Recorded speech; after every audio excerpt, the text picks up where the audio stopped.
और घोर विडंबना की बात देखिए कि राजस्थान के 25 लोकसभा के सांसद और 10 राज्यसभा के सांसद खड़े होकर भारत की संसद के अंदर, राजस्थानी के अंदर शपथ ग्रहण नहीं कर सकते हैं। वो तो बहुत दूर की बात है। मुझे तो हैरानी और शर्मिंदगी, आश्चर्य और घोर अचंबा इस बात पर होता है कि 200 एमएलए खड़े होकर भी राजस्थान की विधानसभा के अंदर राजस्थानी भी शपथ नहीं ले पाते हैं। वे लोग जो राजस्थान के लोगों द्वारा, उन लोगों द्वारा जो राजस्थानी बोलते हैं, उनके वोटों द्वारा चुनकर आते हैं, अपनी भाषा में खड़े होकर वहां पर शपथ नहीं ले सकते।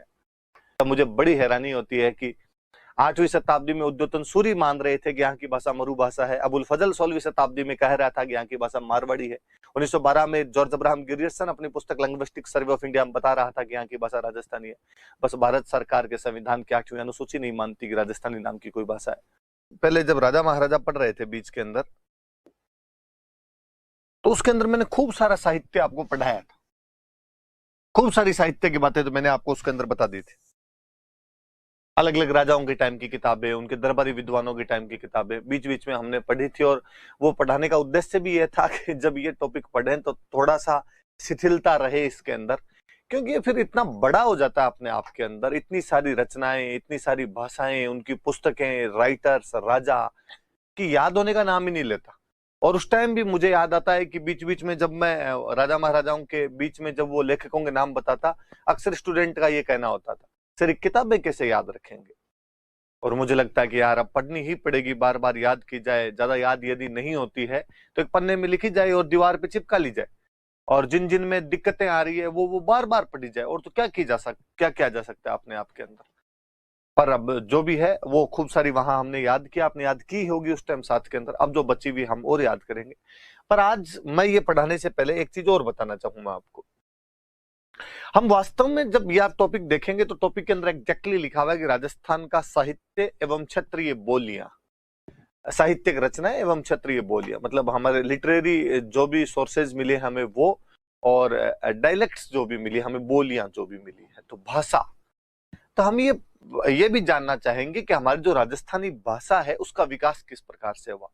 मैं जी थोड़ा सा आपको पीछे ले जाना चाहूं तो मैं बताना चाहूंगा कि भारत में यदि पहली कोई सभ्यता है तो सिंधु घाटी सभ्यता है।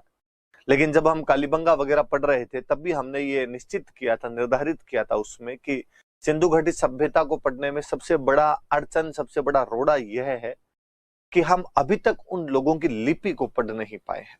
उनकी स्क्रिप्ट जो है, उनकी भाषा जो है, उसको डिकोड नहीं कर पाए हैं, पढ़ नहीं पाए हैं।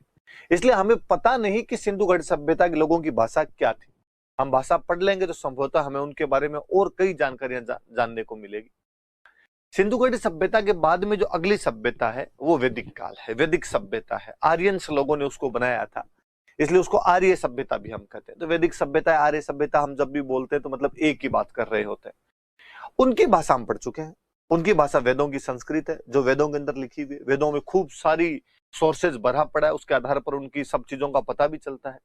तो वास्तव में भारतीय भाषाओं का जो विकास है वो आर्यंस द्वारा माना जाता है, कि उससे पहले वाला है भाषा का विकास, पर हमें नहीं पता वो क्या है क्या नहीं है। अब जो भाषा चल रही है इनका विकास हमें तो आर्यों की भाषा से मान लिया जाना चाहिए, और जो आर्यों की भाषा है वो वैदिक संस्कृत रही है। तो आज हम पढ़ते हैं। देखो थोड़ा सा मैं एक मैप समझाता हूं आपको।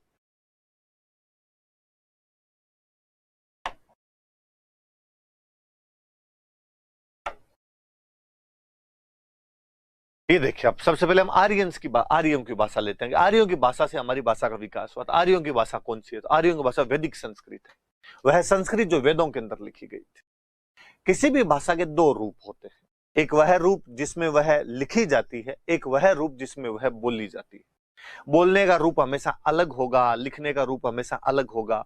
जैसे मैं आपको संभवतः एक उदाहरण दूं कि मैं आपसे अभी पूछूं कि कितना टाइम हो गया है, और आप मुझे टाइम देख के कहोगे सर आज तो दिन के 10:30 बज रहे हैं।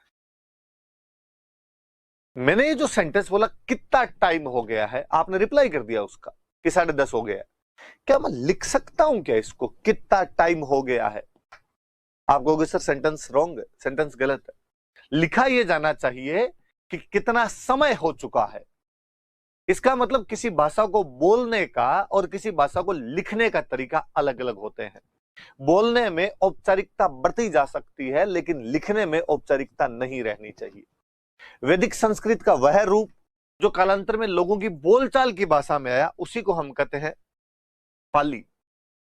वह रूप जो बोलचाल की भाषा में था वो था पाली, वह रूप जो लिखने के अंदर आया वो संस्कृत था। थोड़ा सरल रूप आया। वेदों की संस्कृत बहुत कठिन थी। वेदों की संस्कृत कितनी कठिन रही होगी कि उसको समझने के लिए हमको वेदांग रचने पड़े थे। तो थोड़ा सरलतम रूप जो हम 10वीं क्लास तक पढ़ते हैं, पढ़ती पठन पठनती पढ़सी पठत पठत है पठावे पठामी पठावे पठामे वाला जो रूप था वो संस्कृत वाला रूप है। जो बोलचाल का रूप था वो था पाली, जो लिखने का रूप था वो था संस्कृत। कोई भाषा जब किसी क्षेत्र में लंबे समय तक बोली जाती है तो कालांतर में लोग उसमें लिखना शुरू कर देते हैं, उस बोली को ही भाषा का रूप दे देते हैं। पाली में भी लिखा जाने लगा। पाली में जब लिखा जाने लगा तो अलग अलग खूब सारी प्राकृत भाषाएं टूटी पाली से बनकर। जैसे मैंने कभी आपको बताया था कि अपने यूपी, राजस्थान, गुजरात वाला जो इलाका था ये सूरसेन महाजनपद हुआ करता था। भगवान कृष्ण का जो इलाका हुआ करता था सूरसेन महाजनपद कहते। तो वह पाली भाषा जो सूरसेन महाजनपद के अंदर बोली जाती थी वो हो गई सोरसेनी प्राकृत। मैंने बोला यूपी, राजस्थान, गुजरात का एक लंबा सा इलाका था। आप यूपी से ऊपर की तरफ चढ़ेंगे तो आएगा बिहार, गुजरात से ऊपर की तरफ जाएंगे तो आ जाएगा महाराष्ट्र। एग्जैक्टली जो महाराष्ट्र में प्राकृत आई वो महाराष्ट्री प्राकृत हो गई, जो बिहार की तरफ प्राकृत आई वो मागधी प्राकृत हो गई। मतलब पाली का वह रूप जो राजस्थान, गुजरात, यूपी के अंदर था वो सोरसेनी प्राकृत। पाली का वह रूप जो महाराष्ट्र की तरफ था महाराष्ट्री प्राकृत। पाली का वह रूप जो बिहार की तरफ था मागधी प्राकृत हो जाता है। कालांतर में सोरसेनी प्राकृत फिर दो भागों में टूटी। जो राजस्थान और गुजरात वाला इलाका था जिसे हम गुर्जरात्रा कहा करते थे, इस गुर्जरात्रा की जो भाषा आई विकृत भाषाएं आ गई थी, टूट गई थी भाषाएं थोड़ी। वो जो क्लासिकल फॉर्म थी उससे वो जनसाधारण की फॉर्म के अंदर आ गई, इसलिए उनका नाम पड़ा अपभ्रंश। प्राकृत से खूब सारी अपभ्रंश भाषाएं निकलकर सामने आई, इसलिए सोरसेनी से बनी गुर्जरी अपभ्रंश। मतलब जो गुजरात और राजस्थान के अंदर बोली जाए वो गुर्जरी अपभ्रंश, और जो यूपी वाले बेल्ट के अंदर रहे वो सोरसेनी अपभ्रंश। मैंने भी बताया कि सोरसेनी प्राकृत यूपी, राजस्थान और गुजरात में थी। इसके यूपी वाले इलाके की सोरसेनी अपभ्रंश हो गई, राजस्थान और गुजरात वाले इलाके के अंदर जो थी वो गुर्जरी अपभ्रंश हो जाती। गुर्जरी अपभ्रंश फिर टूटी, राजस्थान के अंदर हो गई राजस्थानी, गुजरात के अंदर हो गई वो गुजराती। सोरसेनी अपभ्रंश से भी भाषा का विकास हुआ। और हिंदी आप याद कीजिए, मैं भी बोल रहा हूं कि यूपी में जो प्राकृत का रूप टूट के आया था वो सोरसेनी अपभ्रंश था, जिसे कालांतर में हिंदी का विकास हुआ। हम आज भी मानते हैं कि यार शुद्ध हिंदी यूपी वाले बोलते हैं, और अपने को लगता है कि नहीं यार उनको एकदम एग्जैक्टली सही आता है, वो सह सही बोलते हैं, अपने से नहीं बोला जाता है यार। वो आधे ले आधे रे भी एकदम सही बोलते हैं, अपने से नहीं बोला जाता है। तो अपने बाद में राजस्थानी और गुजराती। राजस्थानी के फिर दो रूप आए, एक आए डिंगल और एक आए पिंगल। ये पूरी माथापच्ची बताने का एक कारण है। अपने को याद ये रखना है, कोई पूछे कि राजस्थानी का विकास किससे हुआ तो गुर्जरी अपभ्रंश। सबसे ज्यादा याद रखी जाने वाली बात यह है कि राजस्थानी का विकास किससे माना जाता है तो गुर्जरी अपभ्रंश से माना जाता है। हालांकि खूब सारे विद्वान हैं जो इसका विकास सोरसेनी अपभ्रंश से भी मानते हैं कि नहीं यार ये सोरसेनी अपभ्रंश से बनी थी। कोई तो कहता नागर अपभ्रंश से बन गई थी, पर अपने को जिस एक सॉलिड विचार जो माना जाता है राजस्थानी भाषा के विकास का वो गुर्जरी अपभ्रंश माना जाता है। तो कभी कोई प्रीलिम्स में क्वेश्चन आ जाए कि राजस्थानी का विकास कौन सी अपभ्रंश भाषा से माना जाता है, अधिकतम विद्वानों का जो मत है वो किस तरफ है तो गुर्जरी अपभ्रंश की तरफ है, वो ध्यान देना। फिर यहां से मैं एक चीज और उठाऊंगा, मैंने भी बोला कि डिंगल और पिंगल दो भाषाएं। हमने राजस्थानी के दो फॉर्म पढ़े, डिंगल और पिंगल। हम जानना चाहेंगे इनके अंदर क्या अंतर है डिंगल और पिंगल के अंदर। मैं इनमें बताता हूं, देखो आपको।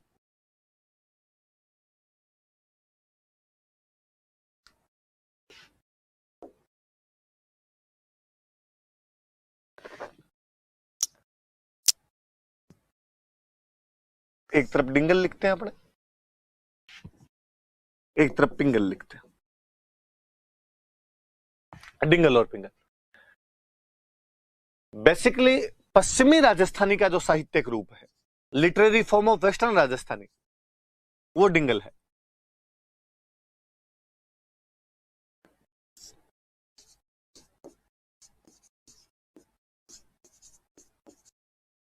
पश्चिमी राजस्थानी का साहित्यिक रूप। मैं इसी को उधर लेके जाऊं तो मैं कहूं पूर्वी राजस्थानी का साहित्यिक रूप।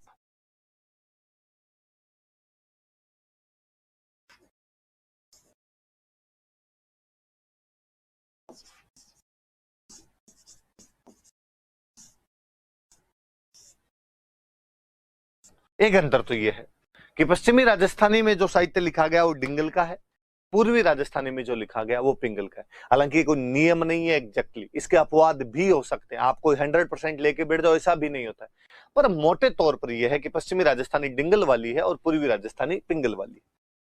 मैं एक अंतर इनमें और करूं तो मैं ये कहूं कि यार विशुद्ध राजस्थानी है।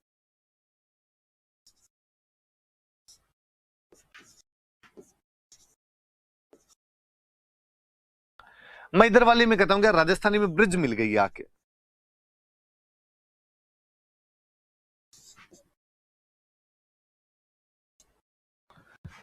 राजस्थानी में जब ब्रिज मिल जाती आके तो पिंगल का रूप धारण कर लेती। मैं ये कहूं कि इसमें वीर रस ज्यादा है, युद्धों की वो चीजें ज्यादा मिलेगी। मैं इधर वाले के लिए बोलूंगी श्रृंगार रस ज्यादा है, और जहां ब्रिज आएगी वहां श्रृंगार नहीं आएगा तो आएगा ही कहां। जैसे ब्रिज आएगा मथुरा आएगा, भरतपुर आएगा, कामा आएगा, और ये सब चीजें आते हैं, राधा कृष्ण आएंगे, और राधा कृष्ण जहां पर आएंगे वहां पे श्रृंगार की बातें की जाएगी, तो श्रृंगार रस ज्यादा है। इधर वाला अधिकतर साहित्य चारण साहित्य है।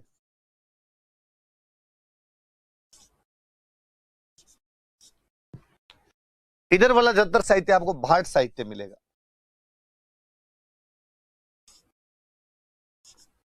चारण कवियों ने ज्यादातर रचनाएं जो अपनी है वो डिंगल के अंदर की, भट्ट कवियों ने ज्यादातर जो रचनाएं हैं वो अपनी पिंगल के अंदर की। एक मोटा मोटा सा अंतर है कि ये पश्चिमी राजस्थानी का साहित्यिक रूप है, वो पूर्वी राजस्थानी का साहित्यिक रूप है।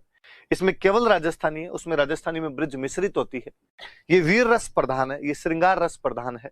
इसमें चारण साहित्य अधिक लिखा गया, उसके अंदर भाट साहित्य अधिक लिखा गया। मोटा मोटा सा एक अंदाजा ये है, एक अनुमान ये है। इसमें नया पेज नहीं ले सकते क्या? और बात बताता हूं आपको, सुनो आगे। ये अंतर तो देखना आप। मैं थोड़ा सा और बंटवारा करूं यदि इसका, तो मैंने अभी बताया गुर्जरी अपभ्रंश।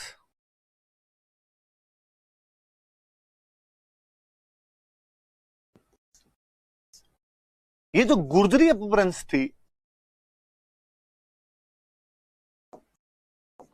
ये लगभग 11वीं से 13वीं शताब्दी के बीच में थी।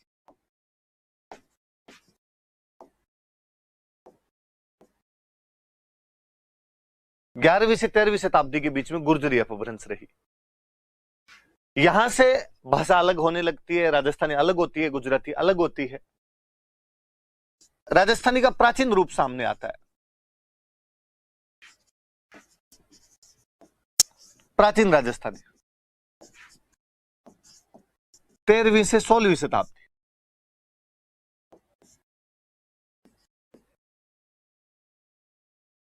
और इस 13वीं से 16वीं शताब्दी के बीच में जो ज्यादातर साहित्य लिखा गया था वो जैन साहित्य था।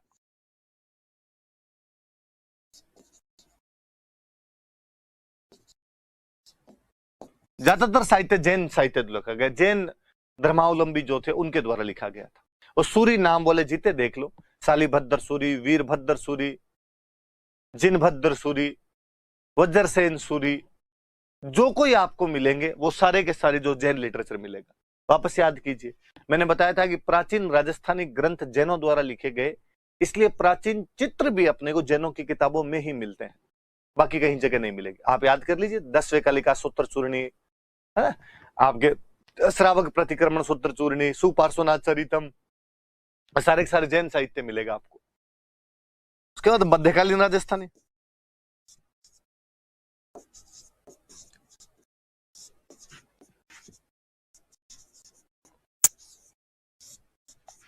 ये 16वीं से 18वीं।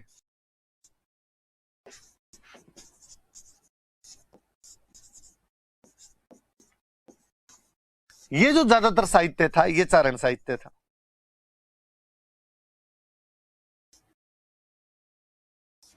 अब आप पिछली बात को कोरिलेट कीजिए। पिछले के अंदर हम ये पढ़ रहे थे कि चारण साहित्य में वीर रस ज्यादा है। मैं कह रहा हूं मध्यकालीन राजस्थानी 16वीं शताब्दी से 18वीं शताब्दी के बीच है, और इसको चारण साहित्य है। चारणों ने ज्यादातर साहित्य लिखा, आपको वीर रस इसी के अंदर मिलेगा, क्योंकि आपके राजस्थान के ज्यादातर युद्ध जो है वो 16वीं से 18वीं शताब्दी के बीच में। वो खानवा है, वो हल्दी घाटी है, वो राती घाटी है, वो गिरी सुमेल है, वो मतीरे की राड है। आप कोई बड़ा युद्ध उठा के यदि देखेंगे तो इनके बीच में मिलेगा आपको 16वीं से 18वीं। दिवेर, दत्तानी, चंद्रसेन, कुछ भी उठा के देखे इनके बीच में, तो युद्ध इनके बीच में है तो वीर रस इसमें मिलेगा, वीर रस मिलेगा तो चारण साहित्य मिलेगा आपको। आधुनिक राजस्थानी,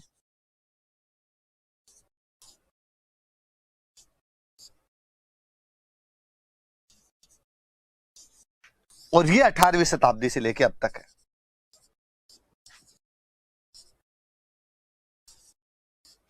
अब तक अपडेट है भैया।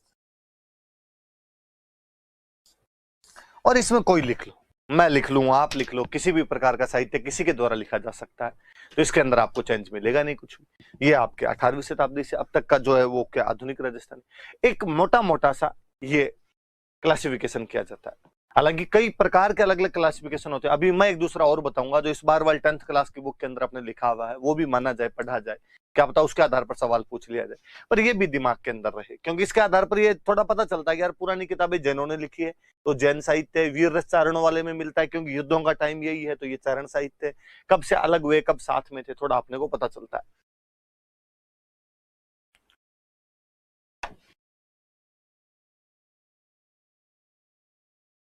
ये पढ़ लिया हमने। थोड़ा सा राजस्थानी भाषा के इतिहास पर ध्यान देते हैं। लगभग 783 ईस्वी में उद्योतन सूरी जालोर के अंदर बैठकर एक बुक लिख रहे थे प्राकृत भाषा में। मैं कहूं 8वीं शताब्दी में, यदि मैं ये बोलता हूं तो कोई गलती नहीं होगी उसके अंदर, कि 8वीं शताब्दी में उद्योतन सूरी नाम का एक राइटर एक बुक लिखता है, कौलय माला, जालोर के अंदर लिखी हुई बुक आपने, प्राकृत भाषा की बुक है। जैन राइटर, जैनों की शुरुआत की रचनाएं प्राकृत के अंदर मिल जाती है, पर वो प्राचीन राजस्थानी का फॉर्म है अपना लगभग। वो कौलय माला में 18 भाषाओं का वर्णन है, और उनमें एक भाषा का नाम मरु भाषा है।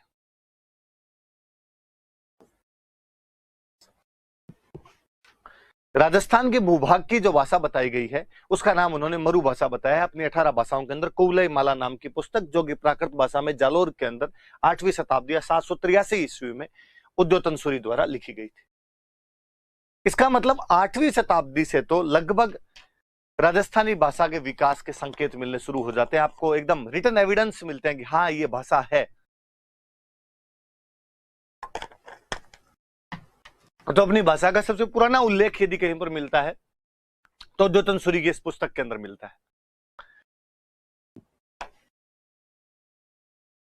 16वीं शताब्दी में लगभग अकबर के दरबार का एक इतिहासकार है अबुल फजल।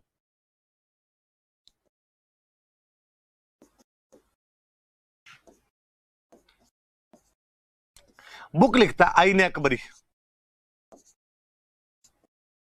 वास्तव में अकबरनामा नाम की बुक है जिसका एक पार्ट आईने अकबरी। इसमें भी कई भाषाओं का वर्णन किया हुआ है कि अकबर के राज्य के अंदर कौन कौन सी भाषाएं बोली जाती है, कौन कौन से लोग रहते हैं, कौन कौन से टैक्स लिए जाते हैं, ऐसी कई बातें। और उसमें एक भाषा का वर्णन है और उस भाषा का नाम है मारवाड़ी। वो भाषा मारवाड़ी है। मतलब 8वीं शताब्दी में उद्योतन सूरी जिस भाषा को मरु भाषा बता रहे हैं, अबुल फजल उस भाषा का नाम थोड़ा सा चेंज करता है और उस भाषा का नाम मारवाड़ी बता देता है। ये 16वीं शताब्दी में आईने अकबरी फारसी भाषा की एक पुस्तक है जिसका ये अबुल फजल नाम का एक अकबर का दरबारी इतिहासकार ये बात लिखता है।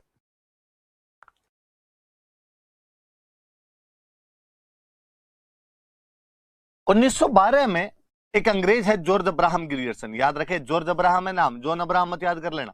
बुक लिखता है लिंग्विस्टिक सर्वे ऑफ इंडिया।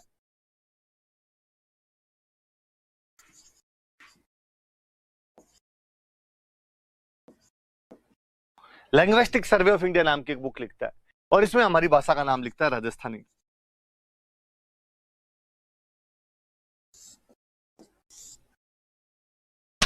मैंने 3 रेफरेंस दिया आपको। 8वीं शताब्दी में उद्योतन सूरी जालोर में प्राकृत भाषा में कौलय माला में 18 भाषाओं के वर्णन में मरु भाषा का वर्णन करते हैं। 16वीं शताब्दी में अकबर का दरबारी इतिहासकार फारसी भाषा में आईने अकबरी में राजस्थान की भाषा का नाम मारवाड़ी बताता है। 20वीं शताब्दी या 1912 ईस्वी में अंग्रेजों का एक इतिहासकार जॉर्ज अब्राहम ग्रियर्सन या भाषाविद जॉर्ज अब्राहम ग्रियर्सन अपनी पुस्तक लिंग्विस्टिक सर्वे ऑफ इंडिया में राजस्थान की भाषा का नाम राजस्थानी बताता है। न केवल ये भाषा की एंटिक्विटी दिखाती है बल्कि भाषा की कंटिन्यूटी भी दिखाती है। कि न केवल हमारी भाषा प्राचीन है बल्कि वह निरंतर है। 8वीं शताब्दी से लेके 20वीं शताब्दी तक निरंतर उसका अवशेष हमें प्राप्त होते हैं, उसके एविडेंस हमें प्राप्त होते हैं कि हमारी भाषा रही है। लोग नाम अलग अलग दे दिए, किसी बुक लिखने वाले ने कुछ ही नाम दियो, किसी ने कुछ ही नाम दियो। तब मुझे बड़ी हैरानी होती है कि 8वीं शताब्दी में उद्योतन सूरी मान रहे थे कि यहाँ की भाषा मरु भाषा है। अबुल फजल 16वीं शताब्दी में कह रहा था कि यहाँ की भाषा मारवाड़ी है। 1912 में जॉर्ज अब्राहम गिरियर्सन अपनी पुस्तक लिंग्विस्टिक सर्वे ऑफ इंडिया में बता रहा था कि यहाँ की भाषा राजस्थानी है। बस भारत सरकार के संविधान की 8वीं अनुसूची नहीं मानती कि राजस्थानी नाम की कोई भाषा है, बल्कि तमाम लोग इसको स्वीकार करते हैं कि राजस्थानी नाम की भाषा तो होती है। इस बात पर मुझे और बड़ा आश्चर्य होता है कि नेपाल के संविधान के अंदर राजस्थानी को मान्यता मिली भी है। मैं नाम भूल जाता हूं उनका, बाकी हनुमानगढ़ में कस्बा पड़ता है नोहर, वहां के रहने वाले एक कोई सेठ जी है जो नेपाल में इस बार एमपी का चुनाव जीते थे, और उन्होंने नेपाल की संसद के अंदर खड़े होकर जब शपथ ग्रहण की तो उन्होंने कहा कि मैं अपनी मातृभाषा राजस्थानी में शपथ ग्रहण लेना पसंद करूंगा। और नेपाल के स्पीकर ने कहा कि यस, आप राजस्थानी के अंदर ले सकते हैं, क्योंकि राजस्थानी को नेपाल की संसद द्वारा मान्यता प्रदान की गई है।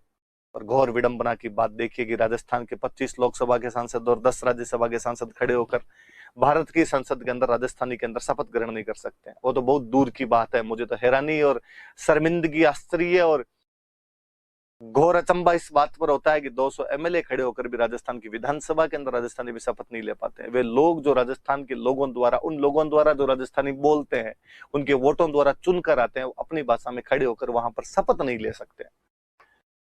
बड़ा अजीब सा विरोधाभास नजर आता है कई बार कि यार किस प्रकार से एक अच्छी खासी भाषा को, जिसका इतना लंबा साहित्य है, इतना लंबा इतिहास है, किस प्रकार मुर्दा कर दिया गया, मार दिया गया भाषा को। मुझे कई बार लगता है क्या ही किया जा सकता है। पिछले 10 साल से तो मैं जब से समझ पकड़ा हूं, हमेशा इस बात के रट लगाते हुए देखते हैं, लोगों से मैं सुनता हूं कि इस बार मान्यता मिल जाएगी, इस बार फलान जी इसके लिए प्रयास कर रहे, इस बार फलान जी इसके लिए प्रयास कर रहे हैं, पर सफलताएं दूर की कूड़ी नजर आती है। इस बार जरूर मैंने अभी देखा कि होली पर जो राजस्थान पत्रिका का अंक था, वो राजस्थानी भाषा के अंदर उन्होंने खूब सारी चीजें लिखी, तब मुझे बड़ी खुशी हुई, क्योंकि राजस्थान पत्रिका उन समाचार पत्रों में एक रहा है जो राजस्थानी भाषा को मान्यता मिलने वालों में अड़चने पैदा करता रहा है हमेशा। उस पत्रिका का नाम राजस्थान पत्रिका रहा, परंतु उन्होंने हमेशा इस बात का विरोध ही किया कि राजस्थानी को मान्यता मिल जानी चाहिए। और अक्सर पता नहीं लोग कहाँ से ये निकाल के लाते हैं कि राजस्थानी को जब मान्यता मिल जाएगी तो इसे हिंदी को नुकसान पहुंचेगा। मुझे लगता है यार, जब आपने मैथिली को उनको जब मान्यता दे रखी है, उससे यदि इसको असर नहीं पड़ा है, हिंदी को कोई असर नहीं पड़ा, जबकि वो तो पूरी तरीके से हिंदी की एक बोली है मैथिली, उसके बावजूद असर नहीं पड़ रहा है, तो राजस्थानी तो अलग है यार। हिंदी से राजस्थानी का कोई लेना देना नहीं है, वो पूरी तरीके से अलग भाषा है, कैसे असर पड़ जाएगा इसका।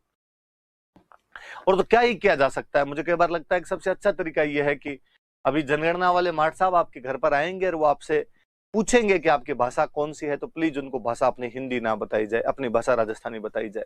एक बड़े स्तर पर जब कॉलम के अंदर राजस्थानी लिखी जाएगी तो शायद भारत सरकार के कानों तक जरूर रहेंगे कि इतने बड़े लोगों की भाषा को इस प्रकार से मारा नहीं जा सकता है। बिना नी वैन धड़री कोई पिछाण, माइड भाषा रे बिना क्या रो राजस्थान, कि बिना चेहरे के धड़ की पहचान नहीं की जा सकती है। उसी प्रकार बिना राजस्थानी के राजस्थान का अपने आप में कोई अस्तित्व नहीं है। भाषा है संजीवनी जे कोई ये हड़मान, ल्याओ उठ बैठो वन लिछमण राजस्थान, कि भाषा वो संजीवनी है जिसे यदि कोई हनुमान लेकर आएगा तो लक्ष्मण रूपी राजस्थान जो मूर्छित होकर गिरा हुआ है वापस खड़ा हो जाएगा। मुझे फिर सेठिया जी याद आते हैं, जब वो 92-93 में एक बार एक पत्रकार को जवाब देते हुए कहते हैं, जब वो पत्रकार पूछता है कि कौन सी राजस्थानी को मान्यता दी जाए, राजस्थान में तो आपके मेवाड़ी, वागड़ी, मारवाड़ी, कोई शेखावाटी, उदयपुर आपके देवड़ावाटी, अहीरवाटी, खूब अलग अलग भाषाएं बोली जाती है। और तब सेठिया जी बहुत ही संतुलित स्वर के अंदर उसे जवाब देते हैं कि मीरा कहेगी बिना मानो भाषा राजस्थानी। अरे हमारी मीराबाई इतना बड़ा साहित्य रच के चली गई, जिसे तुम झूठ के नाम पर इतने सालों से हिंदी के अंदर पढ़ाते आते हो, जिस पृथ्वीराज रासो को तुम हिंदी का प्रथम इपिक बताते हो, वो पृथ्वीराज रासो हमारी राजस्थानी है। जिस मीराबाई को तुम वहां पर पढ़ा रहे हो वो हमारे राजस्थानी है। और गुजरात वाले जिस वीरमदेव सोनग्रारी वात को गुजराती के अंदर पढ़ाते हैं वो भी हमारी राजस्थानी है। क्योंकि गुजराती राजस्थानी से अलग हुई भाषा है, बहन है उसकी, तो स्वाभाविक बात है कि उनके अंदर आपको साम्यता दिखाई देगी। इसका मतलब ये नहीं कि आप चोरी करके वीरमदेव सोनग्रारी वात को पूरी तरीके से गुजराती बता दी जाए। कई चीजें हैं। आपसे अनुरोध कि आप ये काम कीजिए इस बार, कि आपसे यदि पूछे वो कि मातृभाषा कौन सी है तो राजस्थानी बताई जाए, वो नहीं पूछे तो भी बताया जाए कि कॉलम में हिंदी मत भर देना, वरना जनगणना वाले मार्ट साहब भी आपसे कई बार पूछते ही नहीं, अपने आप ही कुछ कॉलम तो भर लेते हैं। इस बार उनको कहना इधर इधर राजस्थानी भरा जाए, बाकी बात देखेंगे और क्या है। नेपाली, संथाली, डोगरी, बोडो को मान्यता मिल सकती है भारत के अंदर, तो हमने कौन सी मोरनी के भाटे मारे हैं जो हमें मान्यता ना दी जाए। तो थोड़ा सा ध्यान रखना, और आज से कोई पूछे तो उसको ये अपनी निरंतरता भी बताना और अपनी ऐतिहासिकता भी बताना कि क्या चीजें हैं राजस्थानी के अंदर।